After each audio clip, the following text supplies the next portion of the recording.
Thank you for joining us today. My name is Geraldine. I am a consultant at EcoSustainability. I shall take about 40 minutes of your time, so we have time for Q&A to talk about sustainability as a driver of business advantage. If you have any questions, we would be happy to answer them at the end of the talk. We would also love to hear where stronger compliance has opened doors for your organization. Before we begin, here's a short video on eco-sustainability.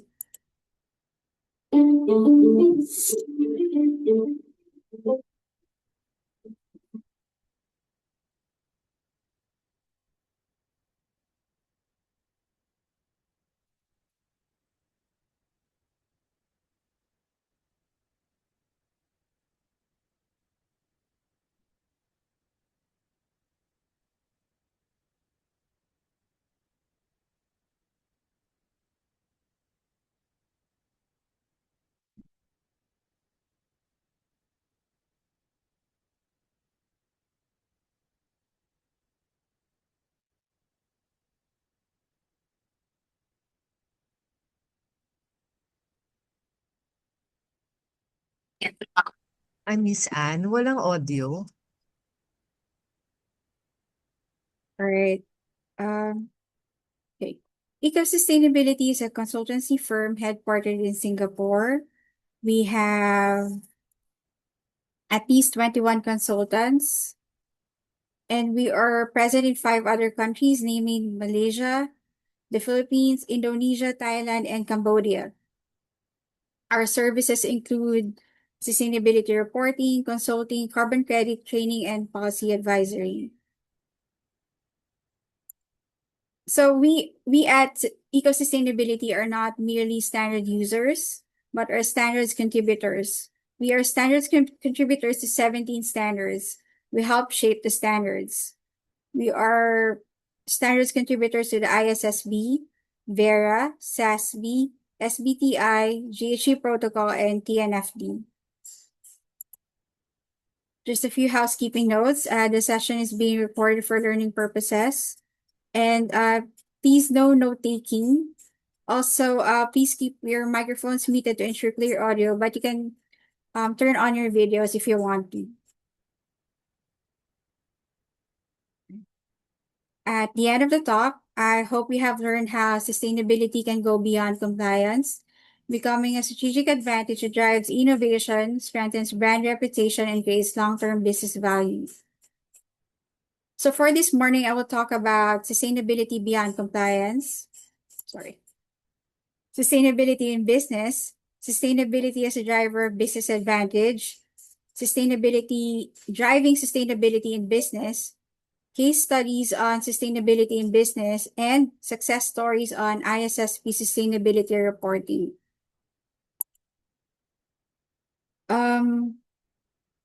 To meet increasing demands on sustainability reporting, companies must demonstrate greater transparency and accountability and incorporate sustainability into their business strategy, moving them beyond compliance.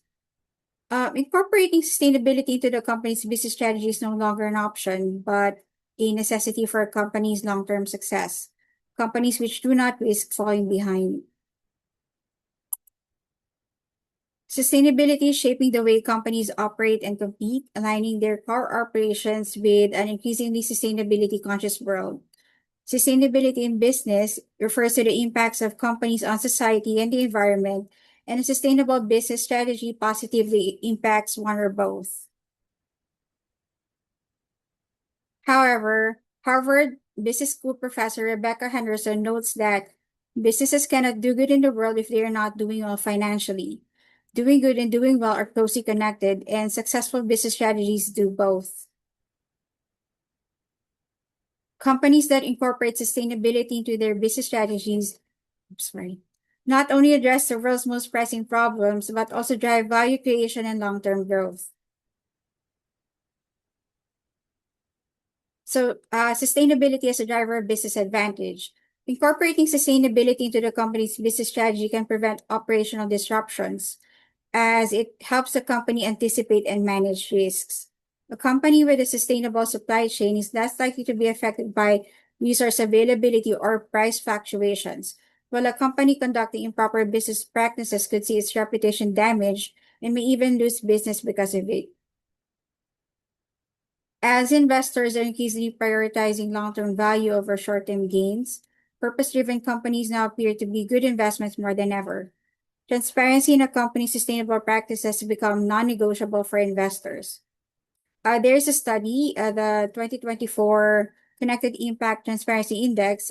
It says that companies that align sustainability disclosures with action build trust and attract more capital. Transparency and purposeful action make a company stand out and build trust with stakeholders, which is invaluable in today's marketplace. So sustainability is more than doing the right thing. It is a way to differentiate and enhance a brand. Sustainable companies attract motivated, skilled workforce that drives financial success.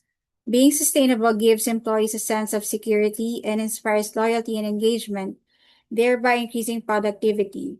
A company that is not sustainable can cause it to lose out on top talent to competitors who are. 2025 World Economic Forum report emphasizes that to meet evolving consumer and regulatory demands, companies are using sustainability to drive growth and innovation, thus creating new markets and revenue streams. As a consequence, companies that improve supply chain processes, reduce material waste, optimize transportation, and practice energy efficiency significantly reduce costs. There is a growing market for sustainable products. Again, the 2024 Connected Impact Transparency Index study reveals that 64% of consumers are likely to buy from responsible brands to minimize their environmental and social impacts. Businesses that cater to this market can command premium pricing and grow faster. I think this is also driven by the millennials and the Gen Z. A company that incorporates sustainability into their operations not only mitigate risks, but weather disruptions better and is able to capitalize on new opportunities in an evolving marketplace. Sustainability enhances brand, which in turn builds long-term value.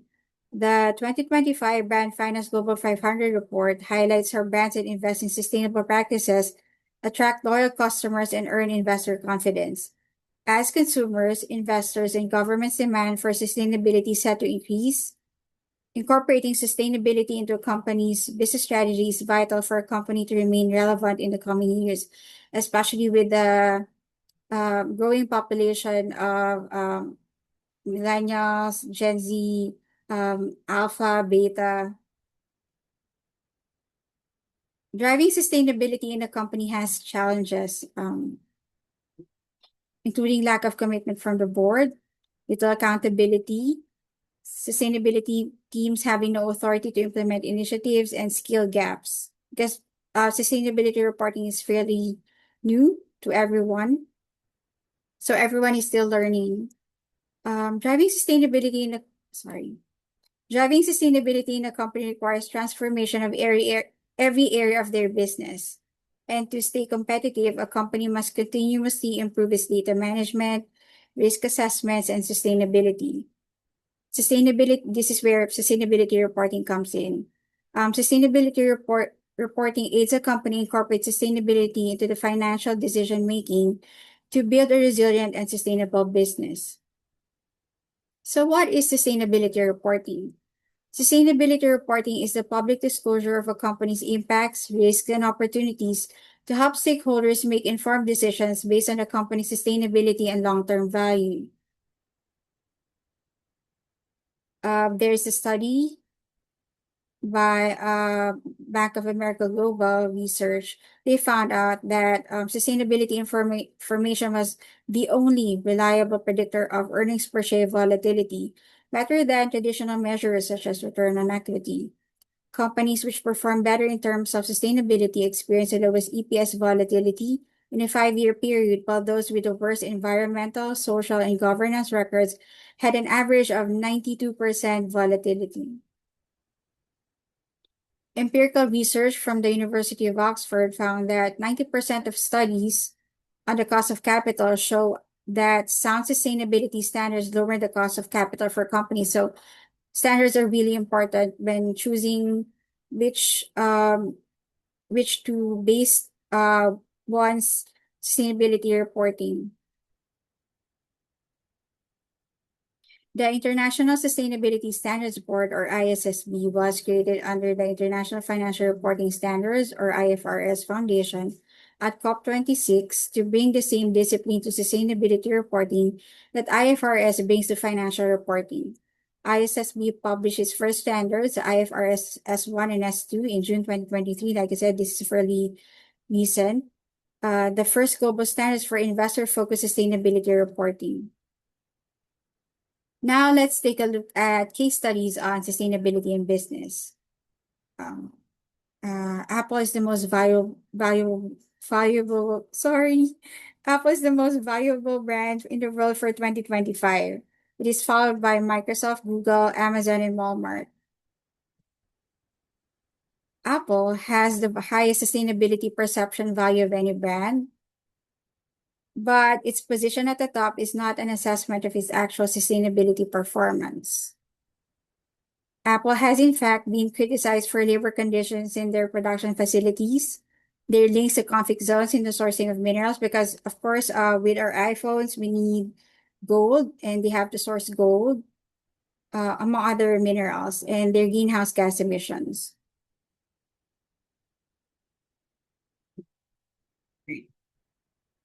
Apple's position reflects consumers' perception that they are making efforts to minimize their negative impacts.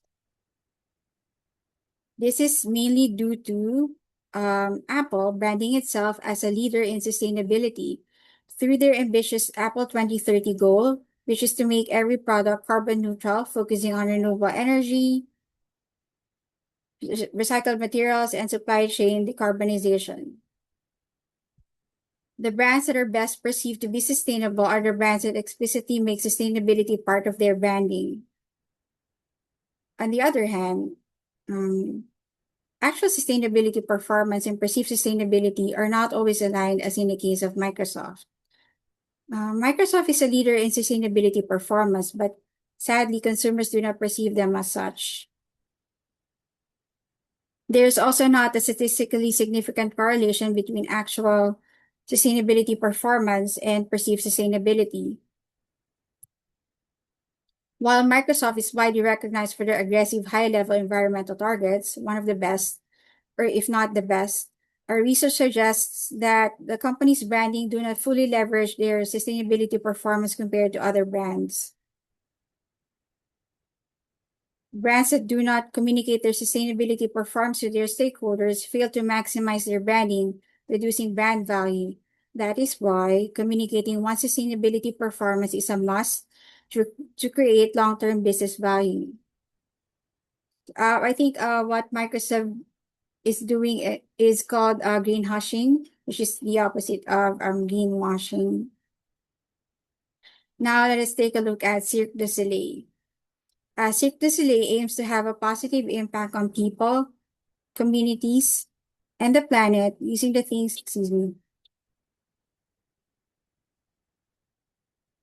that set them apart, creativity and art. Cirque du Soleil's sustainability strategy focuses on the environment, people, partnerships and community, and responsible governance. Cirque du Soleil aims to reduce the environmental impacts of their activities, provide an inspiring, healthy, and safe working environment for their employees, make responsible choices in procurement and partnership while advocating for positive change in their communities, and ensure the proper governance of their operations by demonstrating accuracy and transparency in their business records. So they have many initiatives, but we'll focus on one. Cirque du Soleil produces a significant number of costumes every year because they have shows across the globe every year. To reduce the environmental impacts of their activities, Cirque du Soleil has created a process that extends the life of their costumes. The process is called APTO, which stands for artistic, performance, technical, and operational. As we go back to the previous slide, they want to be known for their creativity and art. APTO makes use of rigorous environmentally friendly specifications and is applied to all production processes, from training creative teams to truck loading. So it's incorporated into the whole value chain. APTO has enabled Cirque du Soleil to considerably reduce their environmental impact and to save significantly on production costs. Now, let us take a look at success stories on ISSB sustainability reporting. ISSB aligned um, or those that are based exactly on ISSB. HSBC is one of the largest banking and financial services organizations in the world. HSBC has a clear strategy to deliver revenue and profit growth and create long-term shareholder value. HSBC's approach to environmental, social, and governance is rooted in creating long-term value for their customers and the economies they serve, because they're present in several countries. And their financial performance reflects business growth, as you can see from their annual report. Okay. The board takes overall responsibility for ESG strategy, overseeing executive management in developing the approach, execution, and reporting. The board is regularly provided with specific updates on ESG matters, so they are very hands-on. Board members receive ESG-related training as part of their induction and ongoing development. And in October 2024, a sustainability working group was established. Transitioning to net zero is not just one of the focus of HSBC, it's actually a key priority for HSBC. As you can see from their investments, since 2020, HSBC has provided and facilitated $393.6 billion of sustainable finance and investment, a $99.2 billion increase from the past year. So that is quite huge amount of money.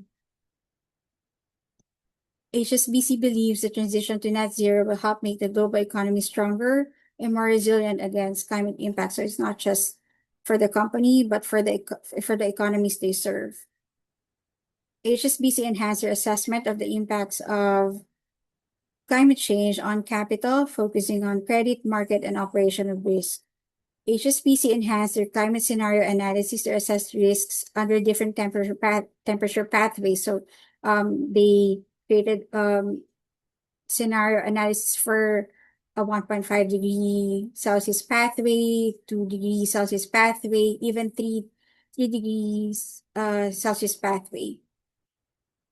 HSBC developed climate risk guidelines to embed climate risk considerations into credit risk assessment. So it's not just a traditional credit risk assessment wherein you have financial considerations. They now include climate risk considerations into the credit risk assessment, which is good for green projects seeking investment from HSBC.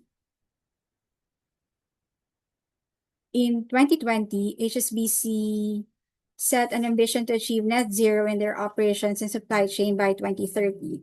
Although they have made good progress in reducing their scope 1 and 2 emissions, which is as expected, they are currently on track to deliver reductions of more than 90% by 2030 compared to their 2019 baseline. Progress in reducing scope 3 emissions in their supply chain is proving slower than they anticipated, which is fairly understandable. It's the same for every other company because it's really, not always, but most of the time it's beyond a company's control. So HSBC is now focused on achieving net zero in their operations, travel, and supply chain by 2050. Another success story on ISSB sustainability reporting is that of Discover Coffee. Discover Coffee is an artisanal coffee roaster based in Kuala Lumpur. Discover Coffee's founder, Sylvia, is one of the very few coffee bean suppliers who personally visit the coffee farms. Discover Coffee prepared their first sustainability report in 2023 again. This is all fairly recent, which was verified by Eco Sustainability. Discover Coffee's founder leads the integration of sustainability into the company's operations, and a sustainability officer had been appointed to drive sustainability in the company. Discover Coffee, as part of their strategy, sources coffee from sustainable farms, uses green packaging, and conducts regenerative farming education for suppliers. So it's a two-way street. They not just source coffee from these suppliers, they also train them. Coffee is one of the crops most impacted by climate change. Rising temperatures and erratic rainfall threaten yield and quality. To mitigate risks and prevent operational disruptions, as we go back to our previous slides, uh, being sustainable also prevent operational disruptions, like price fluctuations and uh, uh, the availability of resources. Discover Coffee sources their coffee from sustainable farms. Discover Coffee aims to reduce 30% of emissions by this year. Yes, 30% by 2026, and to be carbon neutral by 2035. So they are very ambitious. Discover Coffee's financial position, financial performance, and prospects. These three are really important. Have significantly improved. The company sources their coffee from sustainable sources, preventing operational disruptions. And while priced slightly higher than their competitors, Discover Coffee's customers are willing to pay higher prices based on perceived value due to ethical sourcing, quality, and transparency. And due to their green packaging, Discover Coffee reduced plastic waste. This one isn't really an example of an ISSB sustainability report, but we just want to make a point. This is actually an environmental management report. When Coldplay first announced their Music of the Spheres tour in 2021, they pledged to reduce their direct emissions by at least 50%. From 2022 to 2023, Coldplay decreased their carbon emissions by 59% compared to their previous tour from 2016 to 2017. Coldplay's stage production is powered entirely with renewable, super low emissions energy, such as kinetic energy. Yes, uh, concert goers can ride stationary bikes or dance, and their energy can be used to power the whole stage. They avoid fossil fuels wherever possible. As you can see, everyone, even Coldplay, is reporting. Here's the list of the references I used. Thank you. And if you have any questions, we will be happy to answer them. Anyone?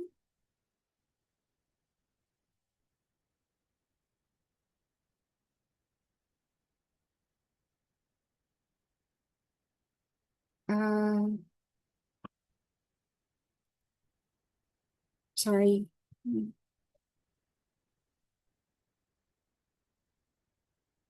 Okay. No questions.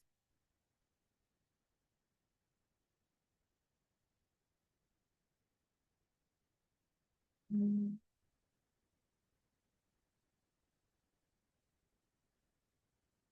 all right. How about any insights on sustainability in business and on ISSB sustainability reporting and how sustainability reporting have open doors for your organizations?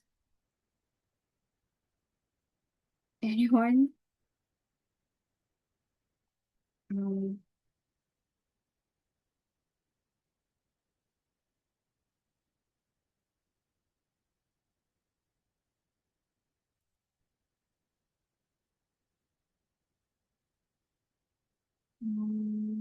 all right. Uh, I hope everyone understood the talk.